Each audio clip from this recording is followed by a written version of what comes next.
Discover connection, awaken sacredness, become empowered. Join us for our show on Blog Talk Radio. Discover your spiritual gifts live. Welcome to Discover Your Spiritual Gifts Live, show number 39. We're your hosts, Dave and Vialet. Our guest today is Melinda Gillette. As a very young child, Melinda discovered animals and a special relationship. She moved to the country where at the age of 3, and there followed a steady stream of dogs, cats, cows, chickens, parakeets, horses, all rodents and reptiles, and Napoleon the box turtle. Though her family was ahead of many in their acceptance of extrasensory events, that acceptance applied only to humans. Regardless, she never believed in those limitations and always knew animals were far more than that. How to converse with them was another matter. In the mid-'80s, she fell head over heels for llamas and returned to the country a year later to live with a very small herd of llamas and heard the first mentions of something called animal communication. What? How does that work? What do you do? Who learns the other's language? She had all kinds of questions. She did get answers and some training and practice, but it took another 15 years.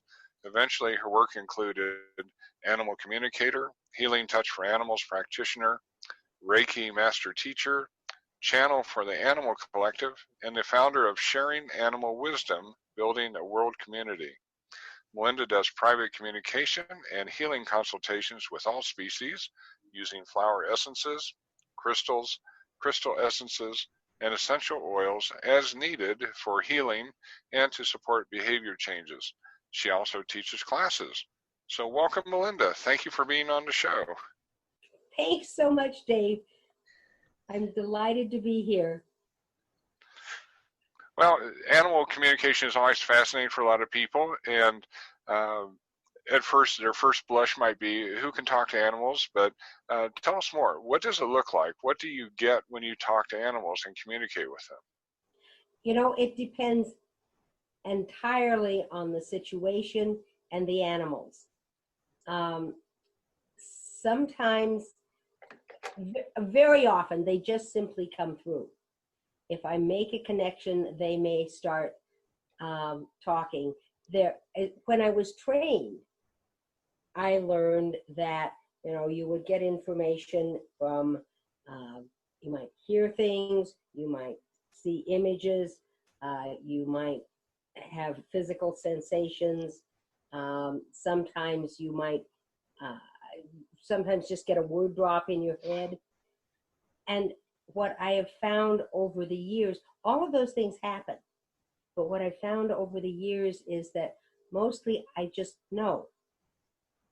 And that I found very unsettling at the beginning. You know, wait a minute, how can I know this? How is it possible that I need to, would you write it down for me, please? Or something like that. But they will,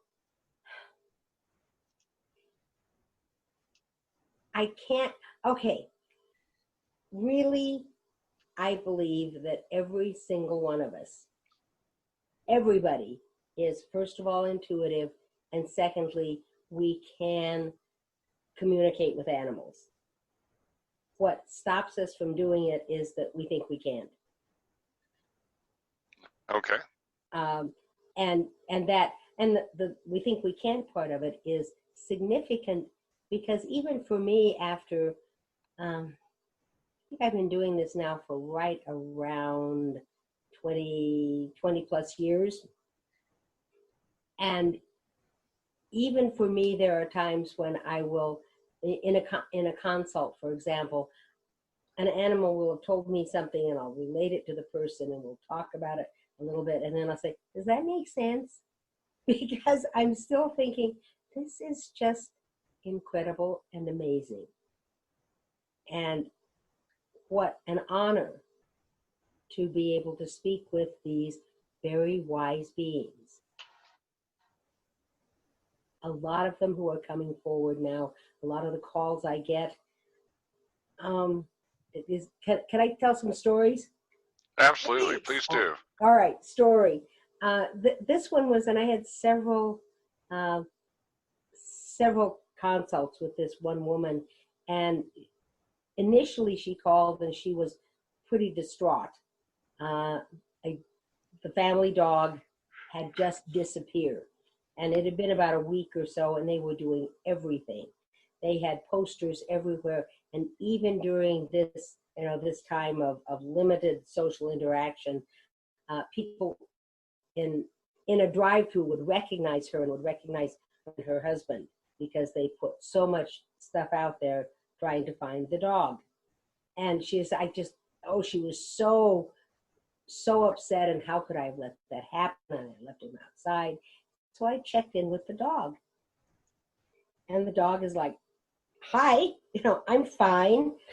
And the story that he told me was that he had been outside, and he'd been outside of the yard, but someone came by and picked him up and took him to another home, where there was an elderly person, I believe it was female, who was ill. And he was there as the support person, or the support for that person. That was one of those stories that I really honestly, could I be making this up? Is this for real? And I later checked it with someone else whose connections I think are impeccable. And she said, oh, yeah, they took him. They planned that. They took him, and he's with a, yes, that's exactly what I got. So I see that frequently now, that animals, their behavior may be odd, and so I'll get a call for a consult, and it turns out that the animal is trying to show them a different way to do things.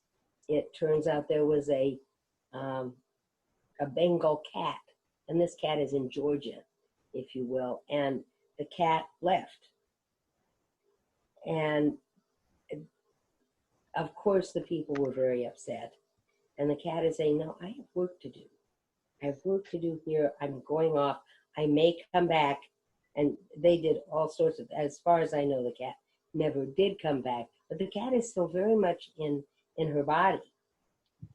She's just working on somehow helping to balance the very peculiar energies that are about in the land right now. So what you're finding is our animals have purpose, that they have guidance, that they're here to do work just like we are? Oh, absolutely. Without question. And they're, as part of their, as part of this, they get things that we don't.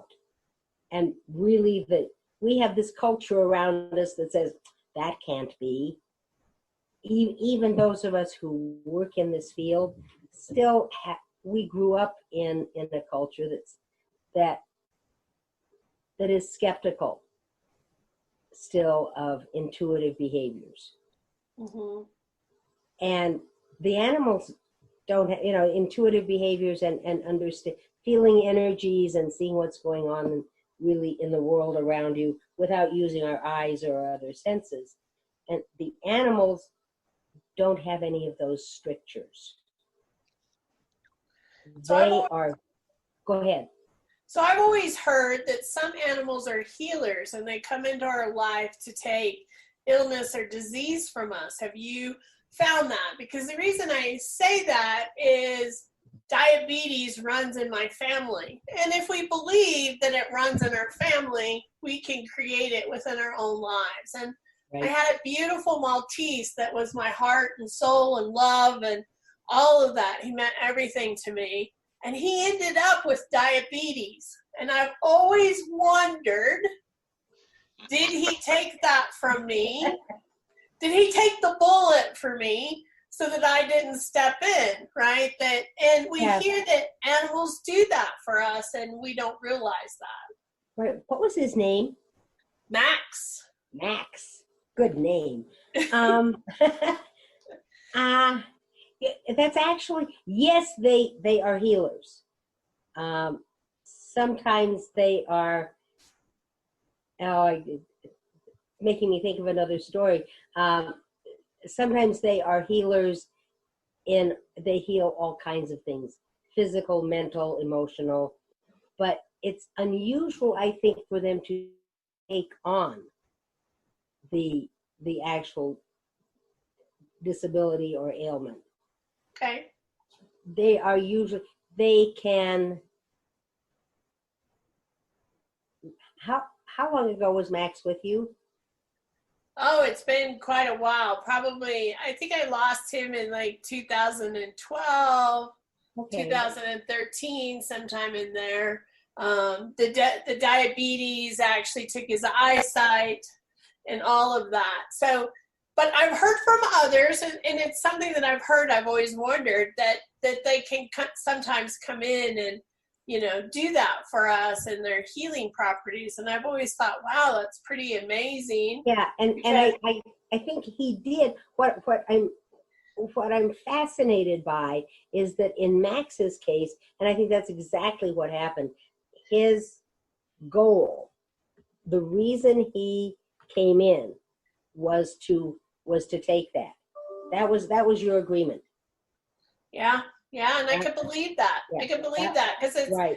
Interesting. I met Tom a couple years after, Max was no longer in my life. Mm-hmm. And Tom doesn't like pets. And so I went out there and said, Max, will you come back into my life someday? Because he's meant so much. And he's like, Tom's there. And he'll come in spirit. Like I see him around in spirit, and he comes and visits, and he comes and reminds me that he's still around. Intuitively, I get that. But he's been very funny. But I've also told Tom that if he ever leaves me back behind and he goes back through spirit and goes home, the first thing I'm doing is going out and getting a dog, and it's sleeping on his pillow there in the bed. And that's what I'm going to do immediately. And he's like, I'm being replaced by a dog. Well, that is exactly what I'm going to do. But, it's just, I know what it's like to really connect with a dog, really be connected to a pet. They become a family member. And I'm a big fan of Sassy Pants on social media.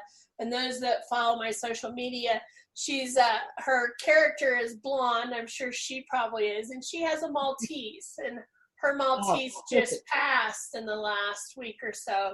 And so her art, her expression is showing her heart connection to that animal. I mean, we really do connect to these beautiful creatures. Without question. Right? And they become our children. Those of us that truly love and adore them, they become a huge part of our lives, right?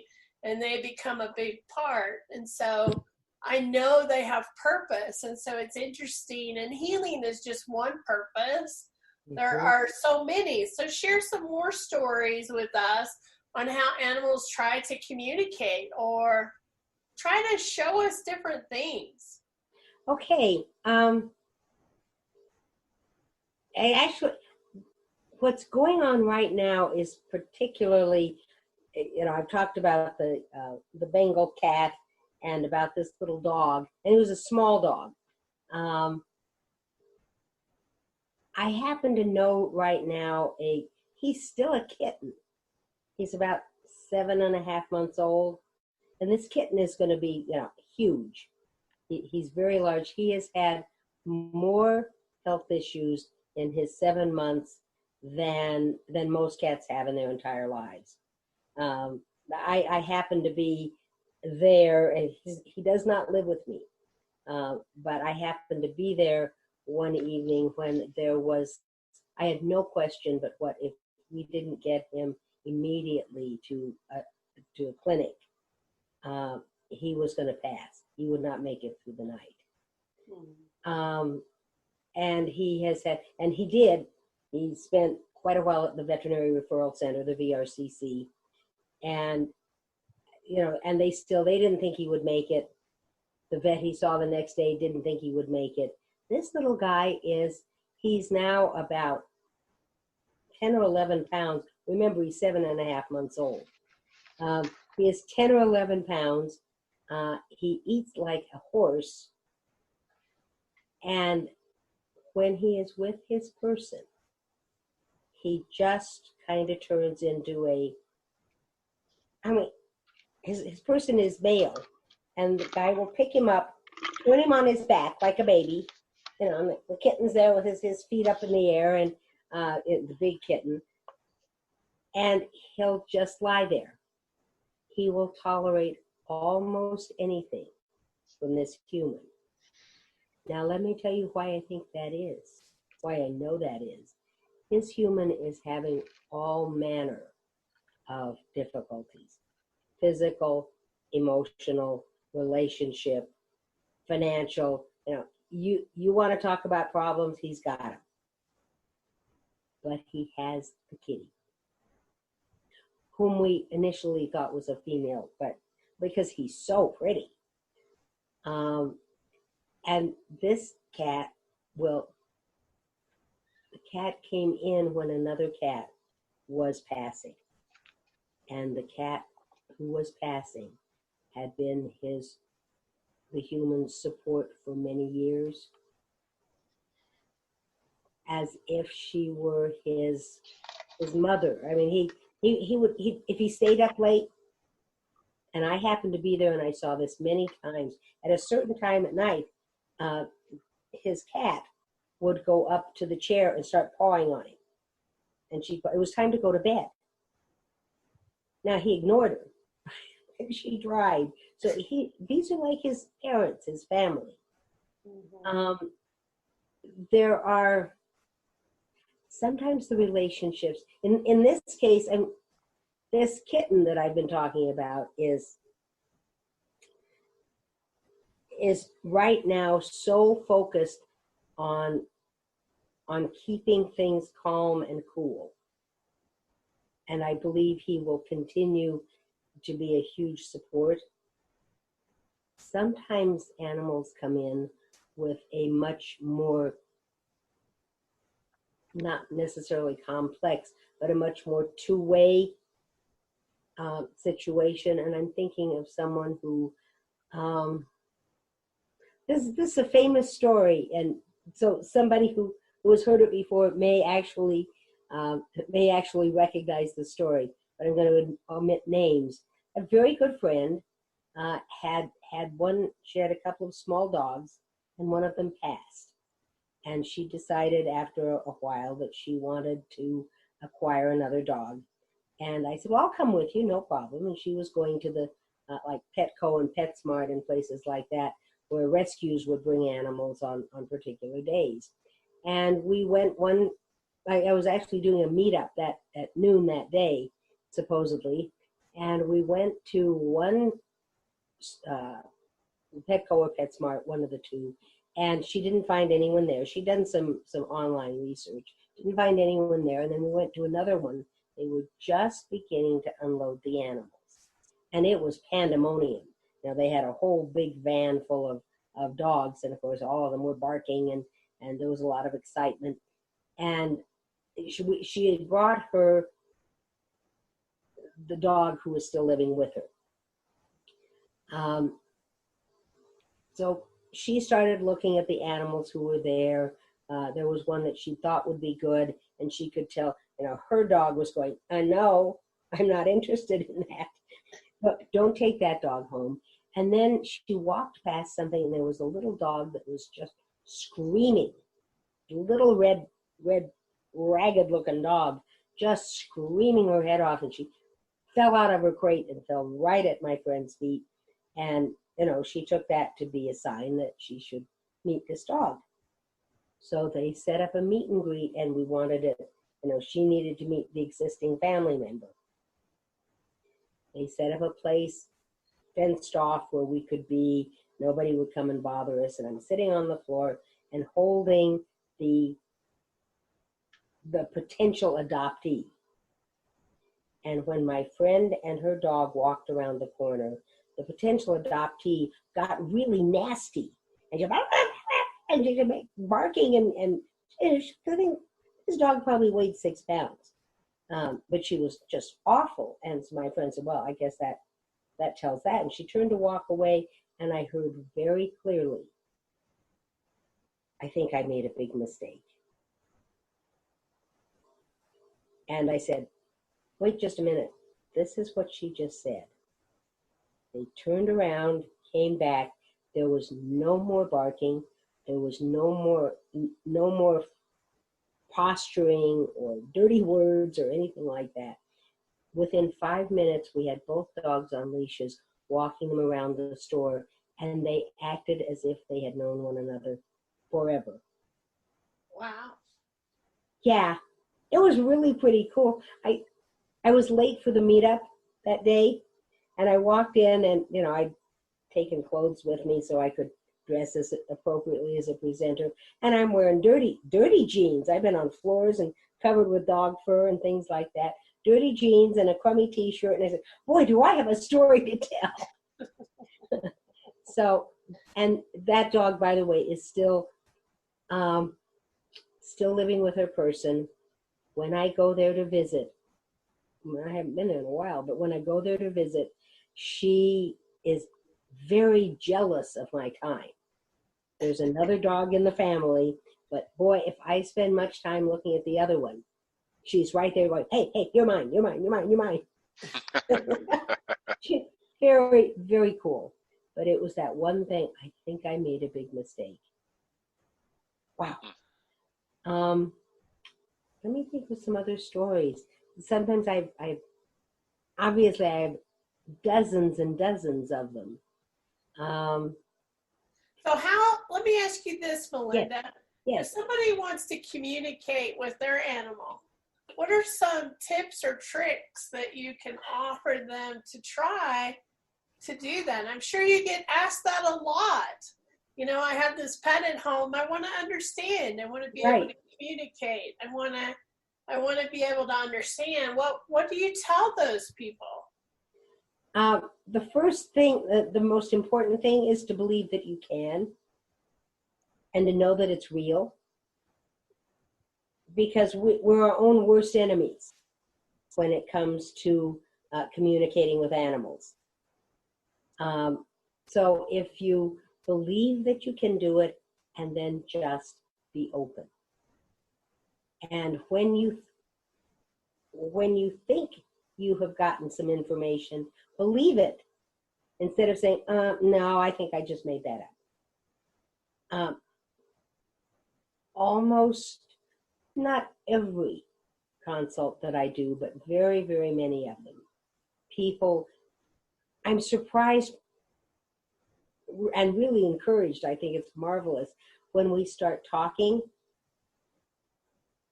People will say, well, this strange thing happened the other day, and as I watched Fluffy, I really thought she was trying to tell me something.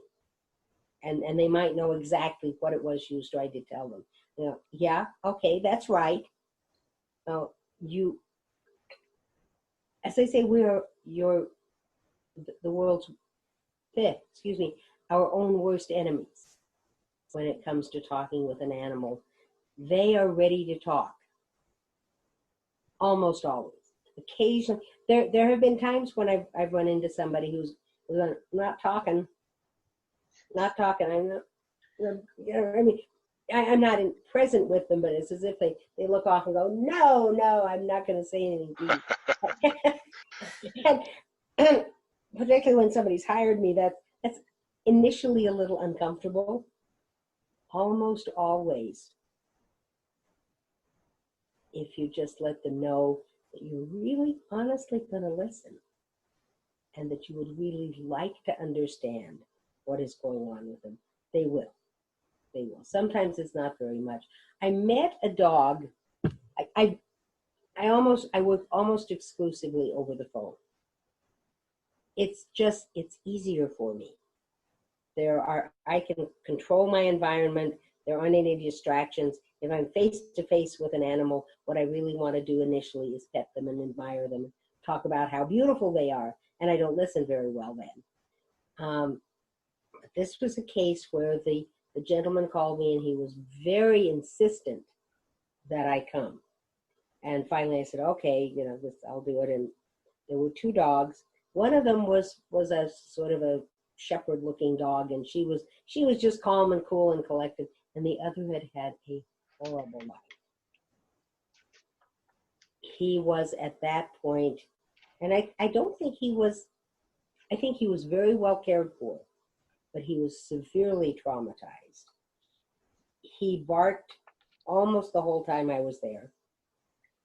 I got within maybe, and I sat down on the floor, and he came and laid down on a cushion that was maybe like 2 feet away, and that was a triumph.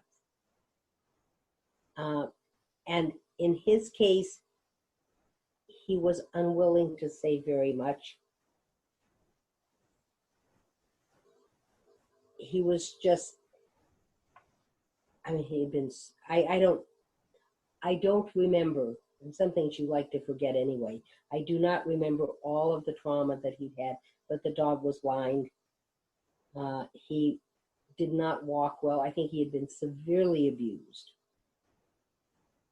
And I believe he was okay. The question, among my questions, do you really want to stay in that body? Do you want to continue to be here? And he wasn't done with what he came here to do. But he was, that was a very sad, and I understood then why the human had said, you must come and meet these dogs and see them. So, sometimes an animal just really doesn't have much to say, or in this case was too traumatized to open. Yeah, sad case, right? Just yeah, sad. It was sad. It was, the dog was being so well cared for. I think I saw a sign. Well, we're going to take a pause here to hear some messages about the store that are of interest, and we'll be right back in a few moments. Hi, I'm Violet Rain, Master and Teacher of Angelic Reiki at Discover Your Spiritual Gifts. If you love angels, if you resonate with angels, or you're just interested in learning more about angels, most people really want to consider Angelic Reiki. But Angelic Reiki is more than just working with the angels and learning a new healing modality. It's about ascension. And when you step into Angelic Reiki, you're not only working with angels, but you're working with ascended masters and galactic healers. The angelic kingdom of light, which includes all of those, steps in and helps you be able to hold more light. And what I have found along this journey is it expands your ability to be able to hold light, which raises your frequency, which accelerates your ascension process. So the individuals that step onto Angelic Reiki are really ready to step onto their spiritual path, learn more about angels, ascended masters, galactic healers, learn possibly a new healing modality that they'll use in their life, but also they're ready for those major shifts in their lives to really be on their spiritual path and take their journey to the next level. If you've been thinking about Angelic Reiki, or you'd like to find out more about this beautiful modality, please don't hesitate to contact me, Violet, at discoveryourspiritualgifts.com, or check out our website under classes. You will find Angelic Reiki there with lots of information about this program and the benefits of taking this course. We hope to see you in class really soon, and I hope to see you at Discover Your Spiritual Gifts. Okay, we're returning with guest Melinda Gillette and talking about pet communication, animal communication. It's been a fascinating discussion. So I've got a question for you. So what do you feel or sense when you walk through a zoo? What comes up? You know, I don't do that much anymore.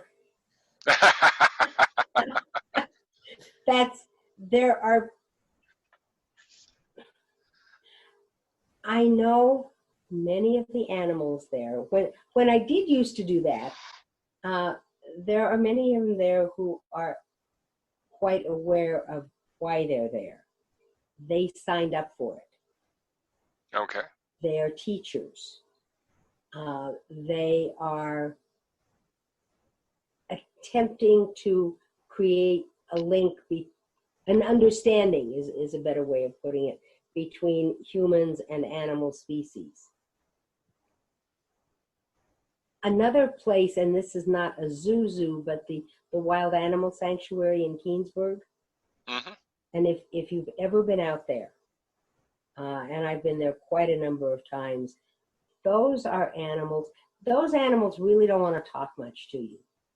They say, we're wild now.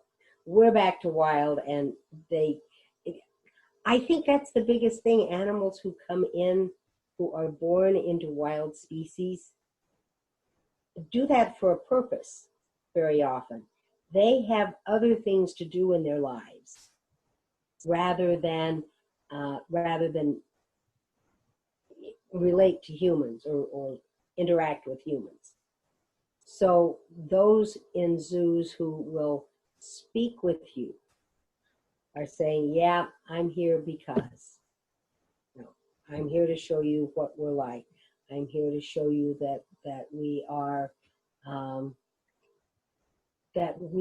complicated, and that we have, this is just right now, I don't know who I'm talking to, we have structures in our culture and in our society that are as powerful and as organized as those of humans. But whoever this is saying we are more honest, we think, because what we are told and what we do with one another, there is no artifice. I honestly don't know who came through, but it was an oversoul of some kind of a wild animal. Wow. Okay.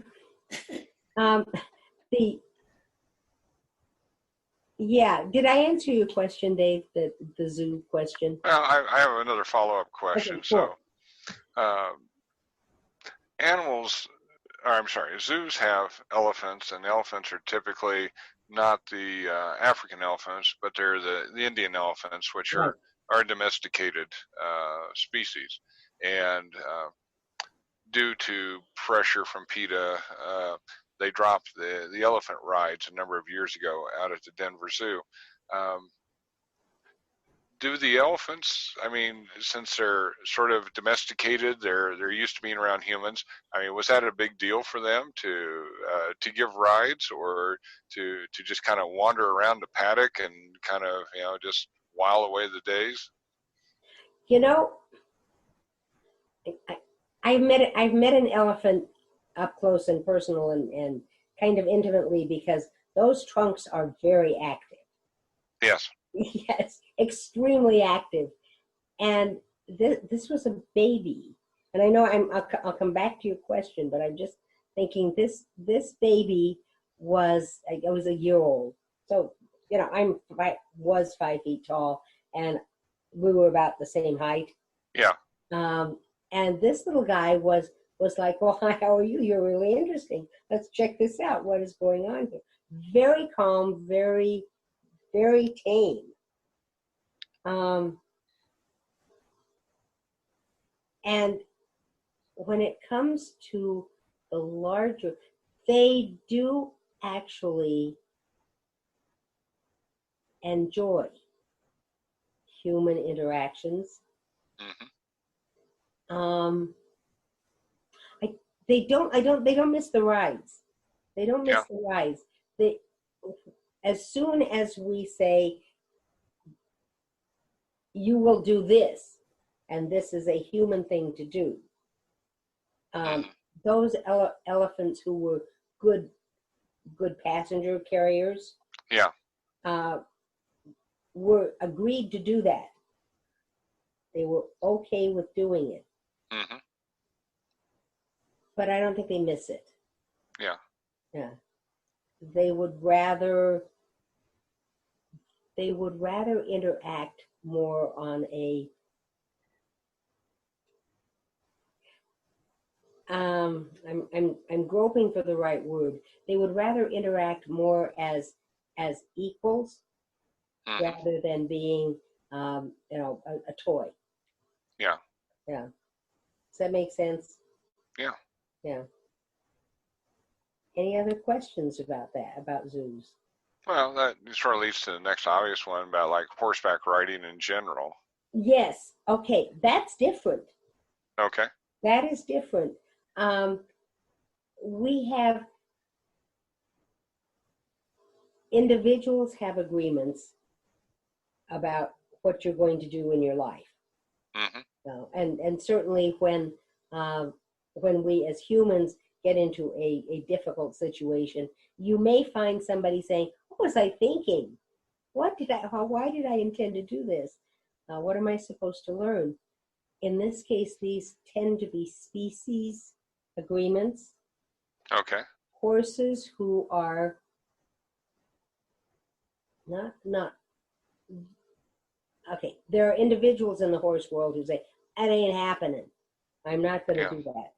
But Uh-huh. horses who are pretty much domesticated and raised with humans have chosen to do that, and they do understand that that is part of what they're going to do.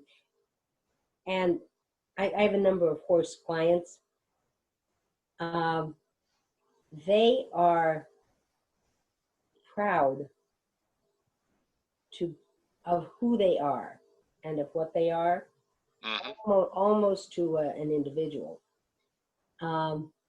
And very often the relationships, and this may be the critical difference between elephant rides for kids. Yeehaw, get on the elephant, look what I did. Yeah. And horses, because there is a real bond Hmm. between horses and especially the people who live with them and who ride them frequently. Yeah. There's a mutual learning and teaching and support relationship there. Hmm. And love too, because most individuals that have horses that ride them love them. I mean, they're a pet. It's like a dog.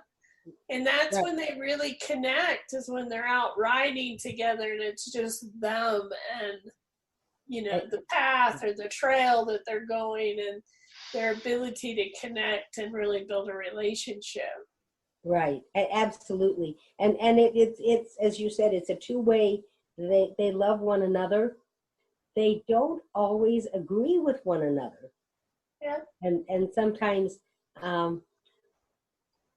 one horse that there's a horse and a person pair, and the horse is very I can't remember the breed, but it's a very high-strung, very performance-oriented horse, and his person fell from a horse some years ago and was injured. And so when they are working together, it's often difficult. And some of the work that I've done with them is to talk about this is what's going on when your person gets so tense and so stiff. The horse understands that, but was offended by it. Mm-hmm. And in the process of being offended, well, if she's going to be like that, I'm going to be like this, and made it more frightening for her to ride. They seem to be working it out, but it was really a matter of helping them understand that she loves the horse, and he loves her, although he spent a while at distance because he couldn't understand why she was so so jittery, so nervous around him. Well, sounds like a people relationship. Couples Exactly. together, right? He's really stiff and offended that she doesn't trust him, and she's trying to heal and figure out her way. Wow, we're talking about people now. No, I'm just, but really, truly, the same idea. Yes, it is the same, and it's often the same. If somebody's got a dog or a cat that that is really standoffish and skittish, some of it is the animal and their past experiences and what they came in with. Some of it is also often what has happened, the person's attitude towards the animal or some past experience that they've had, and they think that by bringing this dog or cat into their lives, they can take care of their past. Well, I'm sure you've ran into too where animals are jealous, right? They've been with an owner for a while, and then the owner decides to date someone and get in a relationship, and they're trying to weave these relationships, and the animal's like, wait a minute, she belongs to me. What are you doing here? Or why is she here? Right? Yes, and it's really important if you are someone who is a single person living with one or more animals, that when someone comes into your life, if they're going to be a part of your life, you need to make that, they're your family. So you do need to consider your family. This is a short non-animal communication story, but I always thought it was funny. It was years ago now, and I was dating, and I went out with somebody, the first date, and I wasn't really all that impressed, but he showed me the door and was going to come in, and I had a little dog named Muttley. And Muttley took one look at him, bark, bark, bark, bark, bark. He jumped up and he bit him on the knee. And the guy is going, your dog just bit me. I said, oh, he doesn't bite. He wouldn't do that. And the guy left. Yeah, actually, he stayed for a little while. And then I understood exactly what Muttley meant. And I was more than happy to have this gentleman leave my house. And I never saw him again. And Muttley was right. No, he was trying to forestall anything. So sometimes we need to pay attention to that, because they read people very well. Yeah, they really do. I knew of a story of a woman that kept having a sleepover with her fella, right? He'd come over and sleep, and as soon as the fella would get out of bed, the cat would go to the center of the bed and pee on the bed. And she said he did it every time. Well, he didn't like the man being in the bed. It was his spot in the bed, right? And they're communicating with you. I don't particularly care for this. He does not belong here, right? Right. Yeah. So I have to ask, what happened? I don't know what the end of the story was, but the cat was definitely upset. And, that story happened at a time before I even knew that people could communicate with animals, and that there was animal communication, and there could be a conversation to find out really what was the cat thinking, besides, hey, you don't belong here, but why was the cat so against? So that was before my time. I think it's great today that there's an opportunity to bring that gap closer together, find out information, what's happening, what's going on here. That brings me to something that fascinates me. I am watching, granted, I have a very specialized area of people that I connect with usually, although out in the greater world, sometimes I will get into animal conversations as well. But what I see is that people are becoming more aware of the fact that there is a genuine relationship between them and the animals. Right. It's more than just this, this is our dog and he's a member of the family because he's so cute. There really is relationship. There are things that they have come together to do.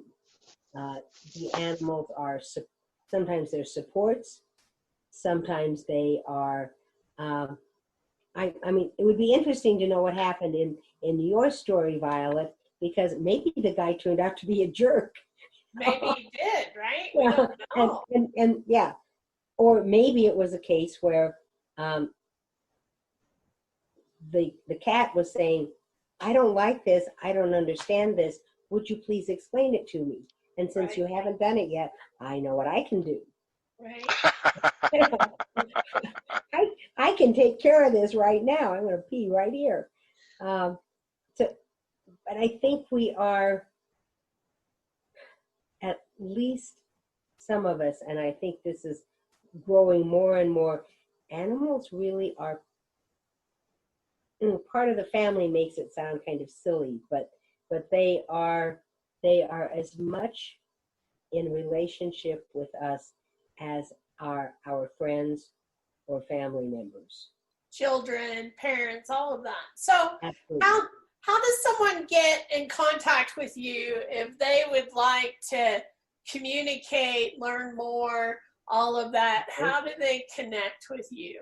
I have a website. Okay. That is melindagillette.com. Awesome. And there's a place on there where you can connect. I have to admit that the website is out of date. It's kind of, so don't get too excited if something seems stale. I'm in the process of retooling that website right now.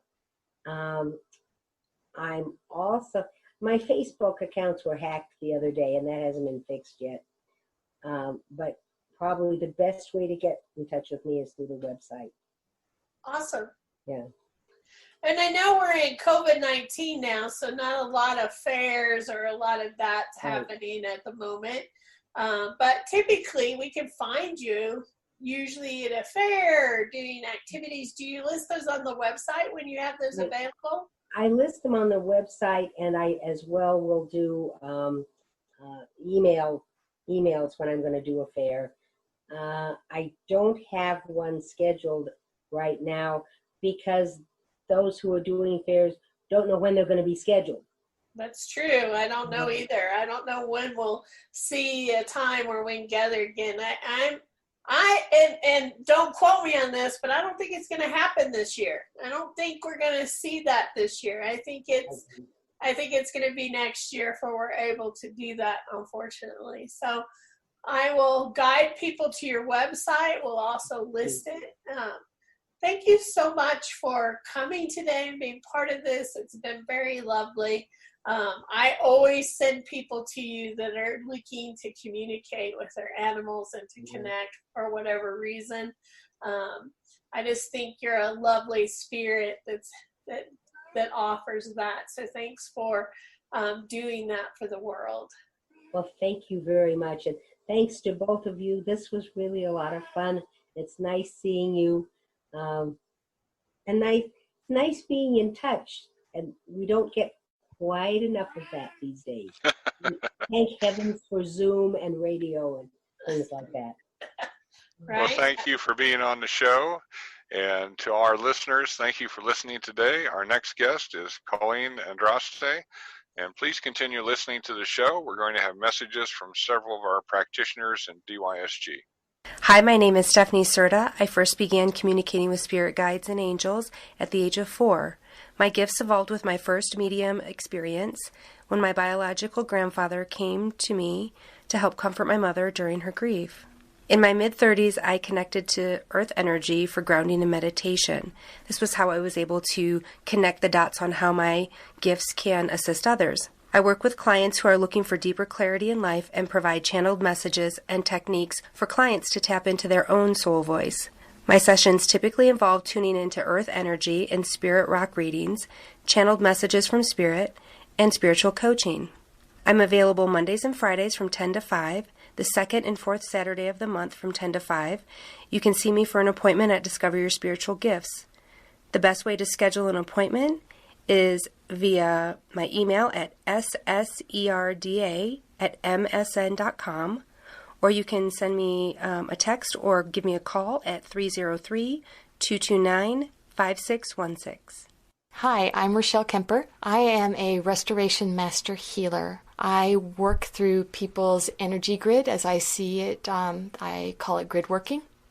And I also work with Mother Gaia and the ley lines of the earth, but I also see that and can translate it around somebody's energy body. I got into this through working with another teacher that was showing us to look around a body or an energy body, and I realized that I could see colors. And so when I pinpointed the color, then she made me trace it all the way back. She said, you have to trace it all the way back to the origin. And once I did that, I realized that I could see around people in what looks like an Excel grid sheet. And we get things stuck in that grid sheet, or we get formulas that are blown. And I help people restore those grids through different energies. It could be dragon energy, archangel energy, colors, flowers, all sorts of, everybody works with something different. And I help bring those through to restore your grids. You can find me at Discover Your Spiritual Gifts in historic downtown Littleton. I work at this center on Wednesdays and Thursdays between 10 and 5.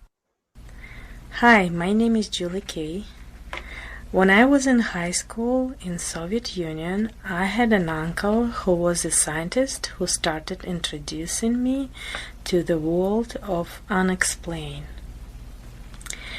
We looked at the past lives hardly discussed in the Soviet Union at that time, other galaxies, stars, planets, UFOs. That was all forbidden in my country by the government and did not show up in the media. When I was 16, one day I was sitting with my grandma outside of our home, looking at the stars, and thought how cool it will be to have this knowledge. Well, I was very interested of all these things. I went to college and kept silent on this subject and got a business degree. I read the Bhagavad Gita and the Mahabharata, which were gifts from my uncle. I had no one talk about this after my uncle passed, where the past lives and stories was fantasies. They didn't make any sense to me, how you can die and be reborn again. I was always interested in the UFOs and ended up seeing them on a plane flight in 1986. That seemed to answer my question about the universe, what is out there. I kept reading many books. I ended up with the Dolores Cannon books. And so on a YouTube interview with her, her work seemed to make a lot of sense with the people, the planet and the universes and the parallel dimensions and parallel realities. She came up with the information that connected clients who didn't know each other. She put the puzzle together. I had a session and I was wondering if I can have a session with someone. I had a session with one of her students and I was so clear. I found out that I could be trained in this, so I pursued hypnotherapy and then becoming a past life practitioner. So I had a second session that provided a lot of answers to me. I now provide this type of the session to client at Discover Your Spiritual Gift based on the Dolores Cannon regression system. It starts with the client providing a list of questions that will be answered during the hypnosis session. This work gives me access to a person's subconsciousness. The subconsciousness has answered to any questions the person has consciously about their life. The subconsciousness can show the right answers and fix any problems the person has in their life. Health, relationships, changes that are desired. They can even connect to loved ones who passed. I'm available at Discover Your Spiritual Gift on Mondays. You can reach me at 303-523-8412. Thank you and have a good day. Discover connection, awaken sacredness, become empowered. Join us for our show on Blog Talk Radio.